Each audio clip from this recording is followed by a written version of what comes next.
Hey there. I noticed that a very good question came up from one of your colleagues, and it had to do with how to generate these con arguments. You probably know what a lot of your own arguments are going to be, and the textual evidence for them, and the support from secondary sources. But it's not always easy to find some counter argument or con out there in print, and that's what I need to stress. You don't necessarily need to find an opposition argument to your own in print. You can simply imagine objections to your point of view. Now, for some people, this is a very difficult act. That is, to say, oh, well, maybe there are weaknesses in my own rationale, my own way of thinking, my own support, my own argument. But there are. The cliche is that two or more sides to every story, but let's just take a quick example so we don't delay this. Let's say out of these stories, I have chosen Nathaniel Hawthorne's Young Goodman Brown. So I chose that. And as I am thinking about my arguments, I want to make the argument that Goodman Brown,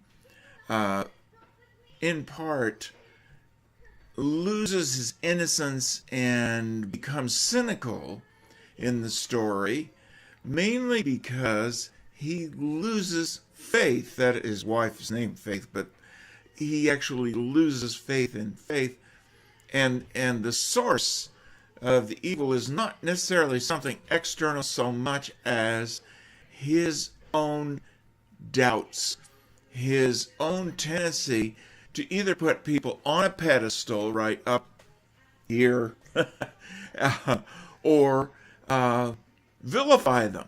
So we have this syndrome in our culture when we, the minute we find that the hero, be it a sports athlete or politician or what have you, has some warts. I'm not talking about is a wart, as what we have now, but has a wart or more, then we demolish that individual and bring him down, or we lionize and make a great conquering hero out of another person. So,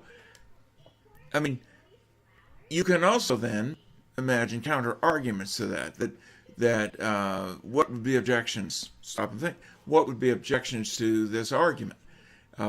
It would be that, for one, the evil that insinuates itself, or the fear of evil and the darkness that insinuates itself into the character Young Goodman Brown, has more to do with external forces than internal ones.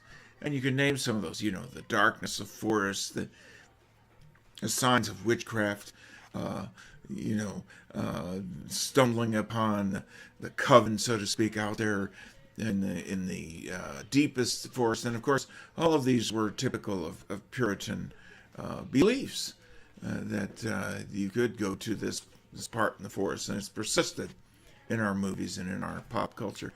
So we could generate counter arguments of all sorts, that in fact these people did fall, that they were not only less than perfect, we talk about the town council and so on, but that they themselves displayed all sorts of despicable and dark behaviors. And it wasn't just that the suspicion began to arise in Goodman Brown's psyche, but that it was real. There you can go on and on. But that's the idea. You can simply phrase it. It could be objected that, or it could be countered that, according to your own argument, and then counter the counter. Not that difficult. Okay. Thought I'd leave you with that. Best of luck.